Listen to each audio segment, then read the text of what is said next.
दोस्तों, एक माता-पिता बहुत ही ज़्यादा मेहनत मज़दूरी करते हैं और बहुत संघर्ष भरी ज़िंदगी जीते हैं। कई-कई दिन वो बिना खाए-पिए रह जाते हैं अपने बेटे के लिए। उनके पाँव में छाले पड़ जाते हैं, वो अपने लिए चप्पल नहीं खरीदते हैं अपने बेटे के लिए, कि हमारे बेटे के लिए कोई कमी ना हो, उसके लिए जूते ले आते हैं, उसके लिए पढ़ाई का बंदोबस्त करते हैं, लेकिन अपने भले ना खाना खाएँ, लेकिन अपने बच्चे को खिलाते हैं। दोस्तों, ये कहानी एक गरीब परिवार की है। दोस्तों, उनकी ज़िंदगी बहुत ही संघर्षपूर्ण होती है। जैसे ही बेटा पढ़ लिख करके एक अच्छी नौकरी करने लगता है, उसी दौरान उसे एक लड़की से प्यार हो जाता है और उस लड़की के प्यार में इस कदर पागल हो जाता है कि उसके ही सामने उसके माँ-बाप की बेइज़्ज़ती होती है और उसे फ़र्क नहीं पड़ता है। दोस्तों, आज की कहानी में आगे बढ़ने से पहले अगर आप हमारे चैनल पर नए हैं, तो चैनल को सब्सक्राइब कर लीजिए, वीडियो को लाइक कीजिएगा और कहानी में आगे बढ़ते हैं। दोस्तों, इस घटना में जो भी हुआ है हम आपको बताना चाहेंगे। दोस्तों, ये एक कहानी गरीब परिवार की है और एक गांव से जुड़ी हुई एक कहानी है। दोस्तों, आज की कहानी बिहार के समस्तीपुर जिला की है। वहीं पर एक परिवार होता है, परिवार में माता-पिता, एक बेटा, छोटा-सा बेटा होता है। माता-पिता शुरू से ही मेहनत करते हैं, मज़दूरी का काम करते हैं। जो पिताजी होते हैं, वो ईंट भट्ठे पर कोयला तोड़ने का काम करते हैं। और जो माँ होती है, माँ अपना गाँव में कहीं भी मेहनत मज़दूरी मिल जाती है, किसी के घर पे भी वो अपना काम कर लेती है कि ताकि 2 पैसा आएगा तो मेरा बेटा पढ़ रहा है। दोस्तों, उस व्यक्ति का नाम होता है मदन लाल और बेटे का नाम होता है रमेश। रमेश पढ़ने में काफ़ी होनहार होता है और बहुत ही होशियार होता है पढ़ने में और इसी के चलते माता-पिता आस लगाए बैठे होते हैं कि अगर हम मेहनत मज़दूरी करके अगर आज तकलीफ़ कर ले रहे हैं, तो कल हमारा बेटा हो जाएगा, कहीं अच्छी नौकरी करने लगेगा, हमारे भी दिन पलट जाएँगे। इसी आस में दोस्तों बहुत ही ज़्यादा मेहनत करते हैं, बहुत कितने-कितने दिनों तो खाना भी नहीं खाते हैं अपने बच्चे के चलते कि हमारा बेटा पढ़ लिख जाएगा। दोस्तों, पढ़ाई-लिखाई में तो जो रमेश होता है काफ़ी अच्छा होता है, होशियार होता है और वो बंगलोर पढ़ाई करने के लिए, तैयारी करने के लिए वो चला जाता है। इसके बाद इन लोगों की जो मेहनत होती है, इनका जो काम होता है और भी ज़्यादा इनके ऊपर दबाव आ जाता है क्योंकि बच्चा बाहर पढ़ रहा है, रमेश, और उसके लिए हर महीने पैसे भी भेजने होते हैं। दोस्तों, वो लोग काफ़ी मेहनत करते हैं और अपने बेटे के लिए हर महीने 8 से 10 हज़ार रुपए उसे भेजते हैं और जब पढ़ लिख जाता है रमेश, तो उसी दौरान उसे एक लड़की से प्यार हो जाता है। लड़की का नाम होता है रीना। रीना काफ़ी बड़े परिवार की तो नहीं होती है, काफ़ी अमीर नहीं होती है, लेकिन मिडिल क्लास की फैमिली से बिलॉन्ग करती है और लेकिन उसके नखरे, उसके बात व्यवहार थोड़ा अजीब होते हैं। दोस्तों, उसकी खूबसूरती पर रमेश फिदा हो जाता है, उससे जब प्यार हो जाता है, तो वो आ कर के अपने घर पे दोस्तों दोस्तों, जब बेटे की नौकरी लग जाती है, तो इधर जो शादी करने वाले लोग होते हैं, वो आने लगते हैं और मदन लाल को परेशान करने लगते हैं कि आप अपने बेटे की शादी कर लीजिए, मैं 8 लाख दूँगा, मैं 10 लाख दूँगा, मैं 4 चक्के की गाड़ी दूँगा। क्योंकि दोस्तों, जब उसकी नौकरी लग जाती है, तो वो अपने घर पर भी अपना मकान बना देता है, उससे अपना दिन समय पलटते देर नहीं लगती है। इसके बाद जो मदन लाल होते हैं, वो कहते हैं कि नहीं, मैं कहाँ लड़की देखूँगा, मेरे में इतनी कहाँ समझ, अब मेरा बेटा खुद ही इतना सक्षम हो गया है कि अपने लिए वो लड़की ढूँढ लेगा, हमें लड़की ढूँढने की ज़रूरत नहीं है। इसके बाद लोगों का आना बंद हो जाता है और एक दिन जब रमेश घर पे आता है, तो अपने माता-पिता से आकर के कहता है कि मुझे एक लड़की से प्रेम हो गया है और माँ, मैं उसी से शादी करना चाहता हूँ।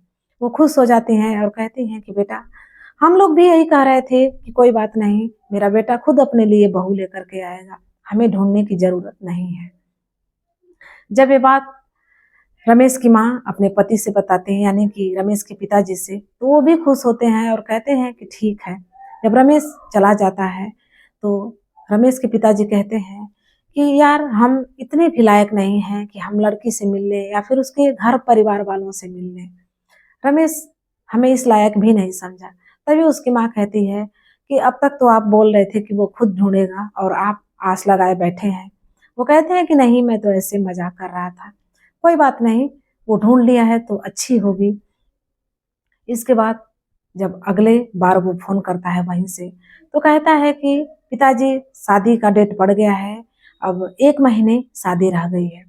वो कहते हैं कि ठीक है। जैसे ही शादी का डेट नज़दीक आ रहा होता है, मदन लाल जी को चिंता बढ़ती है और वो फ़ोन करते हैं और कहते हैं कि बेटा कार्ड वोर्ड छपाया ही नहीं और कैसे किसी को हम न्योता देंगे, किसी के रिश्तेदारी और कैसे हम रिश्तेदारों को कार्ड भेजेंगे, जब कार्ड है ही नहीं हमारे पास। वो कहता है कि कौन से रिश्तेदार? कहाँ रिश्तेदार हैं? वो कहते हैं कि बेटा तुम्हारे मामा-मामी हैं, मौसा-मौसी हैं, फूआ-फूफा हैं, बहुत लोग हैं और तुम बोल रहे हो कि कौन रिश्तेदार है। जब इतने लोगों का नाम गिनाते हैं, तो कहता है कि पिताजी इतने लोग तो यहाँ पे नहीं आ सकते, क्योंकि यहाँ पे बंगलौर एक होटल का नाम बताता है।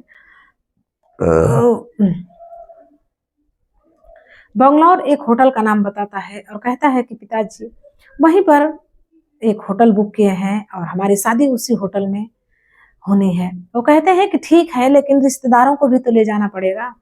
वो कहता है कि नहीं, रिश्तेदार खास-खास लोग आएँगे, 8 से 10 लोग आ सकते हैं। लेकिन मदन लाल कहते हैं कि ठीक है, पहले कार्ड तो छपाओ, उनके पास भेजा तो जाए। जब वो कार्ड छपाता है और कहता है कि बोल दीजिएगा कि एक-एक लोग एक-एक रिश्तेदारी से आएँगे। जब वो कहते हैं कि ठीक है, जब कार्ड लेकर के रिश्तेदारों के पास जाते हैं, तो वो लोग तो पहले से उम्मीद में बैठे होते हैं कि रमेश भैया की शादी होगी, तो हम लोग बहुत एन्जॉय करेंगे, वहाँ पे जाएँगे। क्योंकि मदन लाल का एक ही बेटा होता है, ना ही और कोई संतान होती है। इसके चलते रिश्तेदारों को भी बड़ी बेसब्री से इंतज़ार होता है और इसके चलते वो कुछ नहीं बोलते हैं, कार्ड दे कर के चले जाते हैं और वहाँ से जो उनकी बहू, बेटियाँ होती हैं, सब लोग तैयार हो जाती हैं कि रमेश की शादी में जाना है। वो बोलते हैं कि जब आप लोगों को जाना होगा, मैं बता दूँगा, फ़ोन करूँगा, इसके बाद आप लोग चलिएगा। वो लोग कहते हैं कि ठीक है और जब गाँव के लोग होते हैं, वो लोग तो मदन लाल को बहुत ही ज़्यादा परेशान करते हैं और कहते हैं कि हम नहीं बारात में चलेंगे, रमेश भैया की बारात में हम भी चलेंगे। वो परेशान होकर के रमेश के पास फ़ोन करते हैं और कहते हैं कि गाँव वाले भी इस कदर हमें परेशान कर रहे हैं, हमें तो ऐसा लग रहा है कि मैं यहाँ पे नहीं रहूँ तो अच्छा है, क्योंकि ये लोग बार-बार आ रहे हैं कि रमेश भैया की शादी में बारात में चलेंगे। वो कहता है कि ठीक है पिताजी, मैं अगले हफ्ते आ रहा हूँ और आप लोगों को लेकर के यहीं पर चला आऊँगा। इसके बाद आपको कोई नहीं परेशान करेगा। जैसे ही आता है अपने माता-पिता को लेकर के वहाँ पे जाता है, उसकी माँ कहती है कि बेटा हम रिश्तेदारों को इसलिए सोच रहे हैं कि वहाँ पे चलें, क्योंकि हमारा भी रीति-रिवाज है, हम भी कुछ अपने शौक हैं हमारे। मेरा एक ही बेटा है, मैं सोच रही हूँ कि कुछ तो वहाँ पे जाकर के मैं करूँगी, जो अपने शौक को पूरा कर लूँगी। वो कहता है कि ठीक है। जब अपने माता-पिता को लेकर के जाता है, तो रिश्तेदारी में फ़ोन करता है और कहता है कि बंगलौर में होटल का नाम बताता है और कहता है कि वहीं पर आप लोग चले आइएगा। मैं अपने माता-पिता को लेकर के वहीं पर जा रहा हूँ। जो रिश्तेदार होते हैं काफ़ी खुशी हो जाती है उन लोगों में और वो अपना जो भी तैयारी करना होता है, व्यवस्था करना होता है, वो फटाफट से करने लगते हैं और दुल्हन के लिए और दूल्हे के लिए जो भी गिफ्ट लेना होता है, वो लोग ले लेते हैं अपनी सामर्थ्य के अनुसार और इसके बाद वो लोग निकल जाते हैं बंगलौर। जब वहाँ पे जाते हैं, तो सबको यही खुशी होती है कि होटल में शादी है, काफ़ी एन्जॉय करेंगे, घूमेंगे-फिरेंगे, अच्छा लगेगा। वहाँ पे जाने के बाद जो रमेश होता है, वो 4 कमरे का गेस्ट हाउस एक बुक किया होता है, इन्हीं लोगों के लिए, अपने माता-पिता और रिश्तेदारों के लिए। और लेकिन वो सोचता है कि 8 से 10 लोग आएँगे और अपना शादी बीत जाएगी, फिर वो लोग चले जाएँगे, लेकिन ऐसा नहीं होता है। वो जैसे ही मदन लाल देखते हैं, वहाँ पे तो एक फ़ौज चली जाती है। काफ़ी लोग वहाँ पे जाते हैं और बहुत ही ज़्यादा खुश होते हैं। मदन लाल देखते हैं, वो तो डर जाते हैं और सोचते हैं अपने मन में कि कहीं रमेश देख लिया तो क्या कहेगा? वो तो बोला था कि एक-एक लोग आएँगे, 8 से 10 लोग बहुत ज़्यादा हो जाएँगे और इससे ज़्यादा नहीं आने चाहिए। और यहाँ पे तो पूरी फ़ौज आई है, इतने लोग आए हैं, कम से कम 30 लोग होते हैं। रमेश के पिताजी अपना सोचने लगते हैं, वो कुछ नहीं बोलते हैं क्योंकि रिश्तेदार आ चुके होते हैं। वो लोग अपना लगे होते हैं, जब रूम मिलता है, रूम में एडजस्ट हो जाते हैं। अपना हँसी-खुशी पूरा मस्ती-मज़ाक में लगे होते हैं। इधर मदन लाल का जो चिंता का विषय होता है, वो तो और बढ़ता जाता है। वो समझ नहीं पाते हैं कि क्या करूँ? तभी रमेश आता है, सब कुछ देखता है, फिर भी वो बोलता नहीं, वो चला जाता है। लेकिन जो लड़की होती है रीना, रीना अपने माता-पिता के साथ, अपनी भाभी के साथ, बहन के साथ शॉपिंग कर रही होती है, जब उधर से आती है, रमेश बताता है कि मेरे गाँव से लोग आए हैं, मेरे माता-पिता भी आए हैं। वो इन्हीं सब चीज़ों को देखने के लिए वो अपने माँ से बोलती है कि एक बार चलते हैं और देख कर के आते हैं कि कितने लोग आए हैं और रमेश के माता-पिता दिखने में कैसे लगते हैं, एक बार देख कर के आते हैं।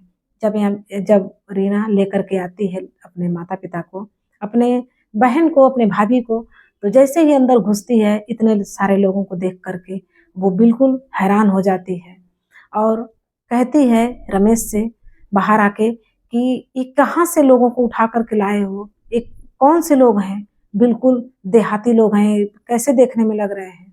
ये हमारी शादी में जाएँगे, हमारी तो बेइज़्ज़ती हो जाएगी, हमारी तो नाक कट जाएगी।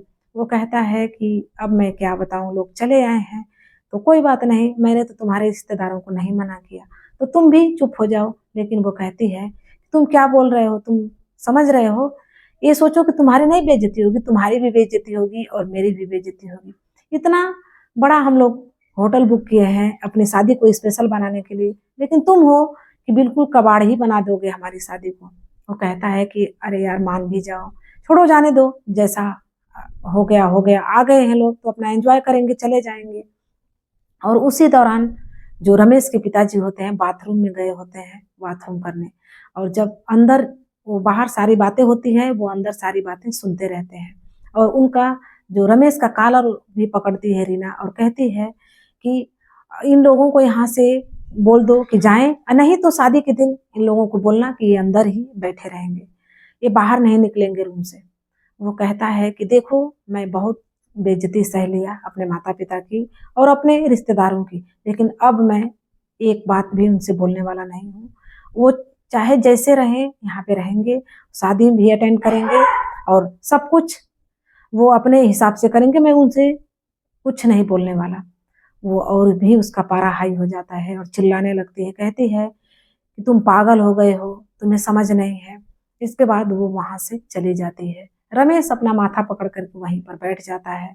उसे समझ नहीं आता है कि अब वो करे तो क्या करे? माता-पिता के खिलाफ बोल रहा है, तो उनसे भी दिक्कत है और जो रिश्तेदारों के प्रति अगर कुछ कठोर शब्द बोल रहा है, तो वो लोग भी नाराज़ हो जाएँगे। उसे समझ नहीं आता है कि क्या करे? तभी उसके पिताजी बाथरूम में से निकलते हैं बाहर मदन लाल जी। निकलते हैं तो बोलते हैं कि रमेश क्या हुआ? वो कहता है कि कुछ नहीं। वो कहते हैं कि मैंने सारी बातें सुन ली। ये कौन से लोग थे? मुझे समझ नहीं आ रहा है कि यहाँ तो कहाँ फँस गया? ये लोग तुम्हारी रिश्तेदारी के लायक हैं? इनसे रिश्ता करने लायक है? वो कुछ नहीं बोलता है, कहता है कि पिताजी मैं नहीं समझ पा रहा था कि मैं क्या करूँ और पहले तो रीना ऐसी नहीं थी। तभी रमेश कहता है कि पिताजी आप मुझे बचा लीजिए इस दलदल से, मैं नहीं जानता था कि इन लोगों का असली रूप ये है। उसके पिताजी उसे समझाते हैं और कहते हैं कि बेटा हम लोगों की तो शक्ल खराब है, हम तो फटे हाल पे हैं, जैसे भी हैं। हम लोगों की शक्ल ही खराब है, लेकिन ये तो किसी तरह से अच्छे नहीं लग रहे हैं, इनका तो दिल, दिमाग सब कुछ खराब है। तू कैसे यहाँ पे फँस गया मैं तो यही सोच रहा हूँ। वो कहते हैं कि ठीक है, तुम चिंता मत करो, मैं सब सँभाल लूँगा। इसके बाद रमेश से कहते हैं कि फ़ोन करके उसके माता-पिता को बुलाओ और उस लड़की को भी बुलाओ, सारी बातें हो जाएँगी, इसके बाद जो होगा वो देखा जाएगा। जब रीना आती है, उसके माता-पिता आते हैं, उसके बहन-भाभी सब आती हैं। जब आती हैं, तो जो रमेश के पिताजी होते हैं मदन लाल, वो कहते हैं कि मैं अपने बेटे की शादी तुमसे नहीं करूँगा, आपकी बेटी से। वो तभी और भी पागल हो जाती है और रमेश का कॉलर पकड़ के कहती है कि मैं तुम्हें एक थप्पड़ मारूँगी और कहते-कहते वो तुरंत एक थप्पड़ जड़ देती है। तभी मदन लाल जी का भी पारा हाई हो जाता है। वो सोचने लगते हैं कि जब लड़की शादी से पहले ऐसा कर सकती है, तो शादी के बाद न जाने क्या-क्या करेगी। वो साफ मना कर देते हैं और कहते हैं कि चाहे जो कुछ भी हो जाए, मैं शादी नहीं कर सकता किसी भी हाल पे। इसके बाद वो कहती है कि जानते हैं आपके बेटे ने मेरे साथ क्या किया है? क्योंकि जो रीना और रमेश थे, वो 1 महीने से लिव इन रिलेशन में रह रहे थे। इसी बात की वो धमकी दे रही थी और सारी बातें रमेश अपने पिताजी से बता चुका था। जब उसके पिताजी बोले कि कोई बात नहीं, मैं सब जानता हूँ, तुम्हारी भी करतूत जानता हूँ और अपने बेटे की भी करतूत जानता हूँ, जो तुमने किया है। इसके बाद और भी बातें होती हैं, जो रमेश के पिताजी होते हैं, वो कहते हैं कि जो तुमने दिया है दहेज वगैरह, वो तुम लो ले लो और जो हमने दिया है वो हमारा दे दो। लेकिन जब रमेश की बातें सुनते हैं मदन लाल जी, तो वो कहता है कि पिताजी इन लोगों ने कुछ भी नहीं दिया है, मैंने शादी का सारा खर्चा उठाया है, लगभग 30 लाख रुपए मैंने ही लगाए हैं। जो होटल बुक करना था, फर्नीचर वगैरह, ज्वेलरी, जो भी बर्तन, सारे कुछ करना था वो मैंने किया है, इन लोगों ने कुछ भी नहीं किया है। और इनकी अकड़ कितनी है। वो रीना तो पागल जैसी हो जाती है, वो कहती है कि मैं कुछ भी नहीं दूंगी। मदन लाल जी कहते हैं कि ठीक है, लेकिन मेरे बेटे से शादी नहीं होगी तुम्हारी। वो कहती है कि ठीक है, अपने बेटे को लेकर के जाइए, मैं नहीं शादी करूंगी, मैं आपसे के बेटे से ऐसे भी शादी करने वाली नहीं हूँ। इसके बाद मामला सारा वहीं पर खत्म हो जाता है और मदन लाल जी अपने बेटे को लेकर के वापिस गांव आ जाते हैं। जब आते हैं तो बात विचार आपस में दोनों बाप बेटे और माँ करते हैं और कहते हैं कि कोई बात नहीं। दोस्तों वहां से मदन लाल जी अपने बेटे और अपने रिश्तेदारों के साथ में वापस गांव आ जाते हैं। जब आते हैं तो जो रिश्तेदार होते हैं वो कहते हैं कि ठीक है, आपने बहुत अच्छा किया, क्योंकि वो बहू बनने के लायक ही नहीं थी आपके घर की। और इसके बाद लड़की ढूंढनी शुरू हो जाती है। उसे एक लड़की मिलती है जिसका नाम होता है शीला। शीला काफी सुंदर, होनहार, सुशील होती है। उसे देखने के बाद उसके पिताजी कहते हैं कि बेटा एक बार तुम भी लड़की को देख लो, क्योंकि हमारी पसंद शायद तुम्हें पसंद ना आए। लेकिन जैसे ही रमेश देखता है, रमेश रीना से कहीं ज्यादा खूबसूरत शीला होती है और शीला को देखने के बाद रमेश कहता है कि पिताजी आपकी पसंद तो काफी खूबसूरत है, काफी अच्छी है, मेरी पसंद से तो कहीं ज्यादा अच्छी है। और इसके बाद जो भी मदन लाल जी को पता लगाना होता है रिश्तेदारी से, वो पता लगाते हैं कि लड़की कैसी है, उसका बात व्यवहार कैसा है, उसका विचार कैसा है। लोग बताते हैं कि बहुत ही अच्छी लड़की है, आपके घर को बहुत ही अच्छे से संभालेगी, आपके बेटे को और आपको और आपकी पत्नी को, सबको खुश रखेगी, अपने परिवार को, इतनी अच्छी लड़की है। जब शादी का डेट पड़ता है अगले साल, 1 साल के बाद शादी का डेट पड़ता है नवंबर में, 22 नवंबर को शादी की डेट रखी जाती है और काफी तैयारियां होने लगती हैं। और शादी जब नजदीक आ जाती है तो जो रमेश की माँ होती है, अब वो अपना जो भी रीति रिवाज होता है वो करती हैं और काफी खुश होती हैं कि चलो उस शादी से मुझे छुटकारा तो मिला, क्योंकि वहां पे मैं कुछ नहीं करने वाली थी, मेरा एक ही बेटा था, मेरे शौक भी नहीं पूरे होने वाले थे। और इसके बाद वो सब रीति रिवाज करती हैं और बहुत खुश होती हैं। जब रमेश की बारात जाती है तो वहां पे बहुत ही ज्यादा बारातियों की सेवा होती है, बहुत खातिरदारी होती है, बहुत सब लोग खुश होते हैं और शादी संपन्न हो जाती है। सुबह में उधर से जब बारात वापस आती है, दुल्हन साथ में आती है। यहाँ आने के बाद दुल्हन का भी स्वागत होता है बहुत अच्छे से। और जब दुल्हन आ जाती है तो यहाँ आने के बाद जैसे ही शीला आती है, 2-4 दिन के बाद वो अपना सब कुछ घर का काम होता है वो संभालने लगती है, अपने सास ससुर को इस कदर अपनी ओर आकर्षित कर लेती है कि क्या कहना। वो और जो रमेश होता है, रमेश को भी काफी पसंद आती है शीला। दोस्तों जो मदन लाल होते हैं रमेश से पूछते हैं कि बेटा अगर रीना से शादी हुई होती तो तुम्हारी क्या जिंदगी हुई होती, और हमारी भी जिंदगी नरक बन जाती बेटा। और समय रहते हमने फैसला ले लिया, वो हमने बहुत ही अच्छा किया। दोस्तों रमेश और रीना की शादी हो गई होती तो इनकी जिंदगी में क्या होता, आप लोग कमेंट में जरूर बताइएगा। दोस्तों ये कहानी आप लोगों को कैसी लगी, अपनी राय आप लोग कमेंट बॉक्स में जरूर दीजिएगा। मिलते हैं नेक्स्ट वीडियो में, तब तक के लिए धन्यवाद।